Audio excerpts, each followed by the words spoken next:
Assalamualaikum warahmatullahi wabarakatuh. Perkenalkan, nama saya Karmila Adila. Saya dari kelas C, program studi Ilmu Al-Quran dan Tafsir dengan NIM 2502 0411 0089. Yang terhormat Bapak Dr. Samsul Ma'arif MPD. Video kali ini dibuat untuk memenuhi tugas sejarah peradaban Islam dengan dosen pengampu yang bernama Bapak Dr. Samsul Ma'arif MPD. Di sini saya akan menjelaskan sejarah peradaban Islam pada masa dinasti Ayyubiyah. Asal usul dan latar belakang keluarga Ayyubi.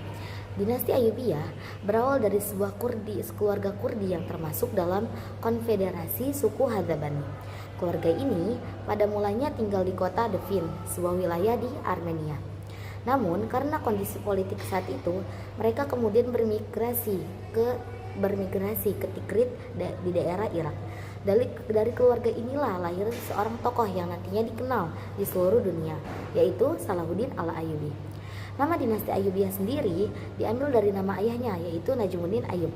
Salahuddin tumbuh di lingkungan militer dan pemerintahan. Ia dikenal memiliki kecerdasan strategi, ketegasan, serta akhlak yang sangat baik. Sejak muda, ia sering terlibat dalam urusan pemerintahan dan militer, sehingga mempersiapkannya menjadi pemimpin besar di kemudian hari. Selanjutnya yaitu berdirinya dinasti Ayyubiyah. Awal berdirinya dinasti Ayyubiyah tidak bisa dilepaskan dari kondisi Mesir pada masa itu. Mesir berada di bawah kekuasaan dinasti Fatimiyah yang beraliran Syiah Ismailiyah. Namun, menjelang abad ke-12, Fatimiyah mengalami kemunduran serius. Politik melemah, ekonomi kacau, dan militernya tidak stabil.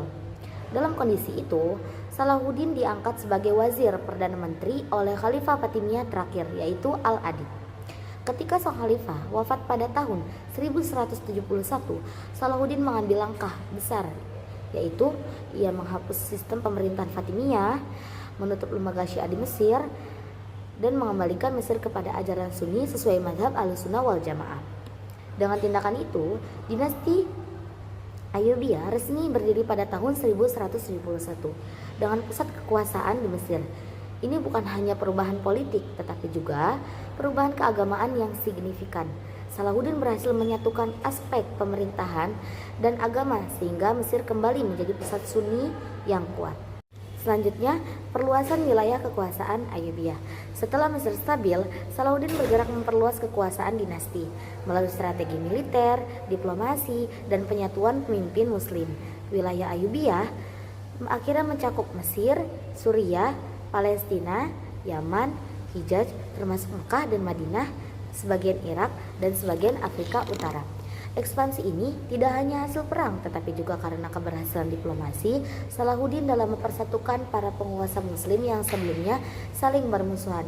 Hasilnya, Ayyubiyah menjadi salah satu regional terbesar pada abad ke-12.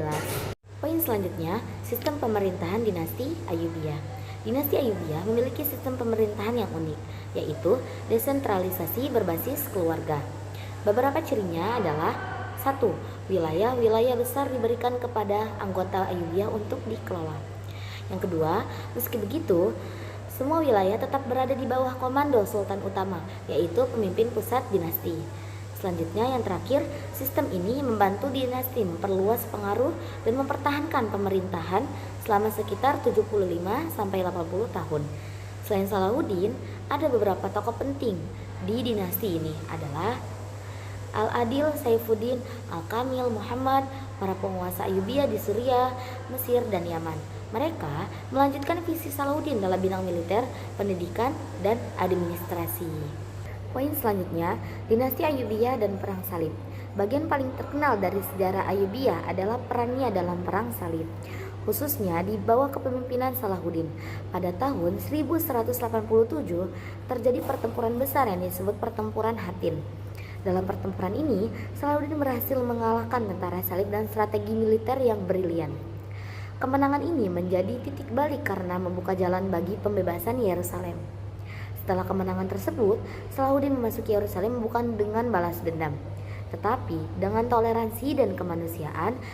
Ia melindungi penduduk sipil, memperlakukan tawanan musuh dengan baik, dan memberi izin bagi umat Kristen untuk tetap beribadah.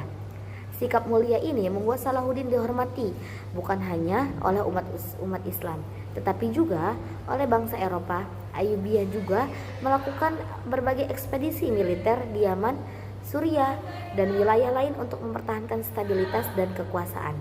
Selanjutnya, kontribusi dalam pendidikan keagamaan sosial. Dinasti Ayyubiyah dikenal sebagai dinasti yang sangat peduli terhadap pendidikan Islam. Mereka mendirikan banyak madrasah di Damaskus, Aleppo, Kairo, Yerusalem, dan Yaman.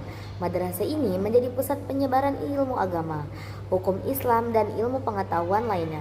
Yang menarik, perempuan dari keluarga Ayyubiyah turut aktif membangun madrasah, rumah sakit, masjid, dan berbagai lembaga sosial. Hal ini menjadikan periode Ayyubiyah sebagai era yang sangat produktif dalam pendidikan dan pelayanan masyarakat. Selanjutnya yaitu arsitektur dan pembangunan.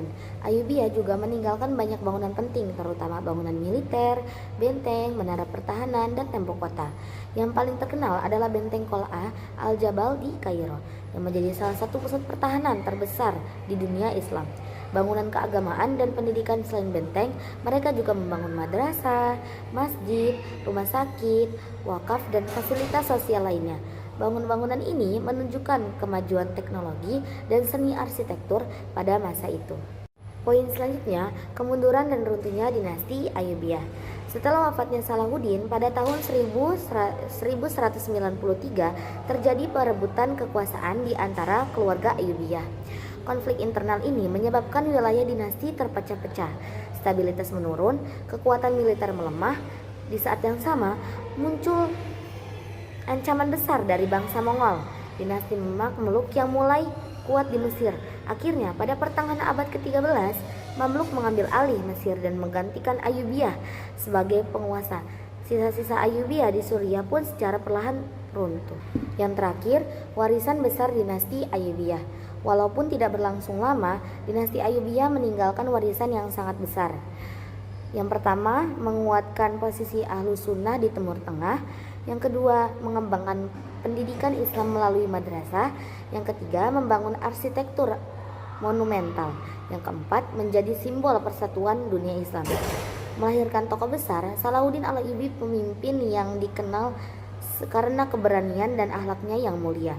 Warisan moral dan strategi Salahuddin masih dipelajari oleh dunia hingga hari ini. Sekian penjelasan yang dapat saya sampaikan, kurang lebihnya mohon maaf. Wabillahi taufiq walhidayah waridho walinayah. Wassalamualaikum warahmatullahi wabarakatuh.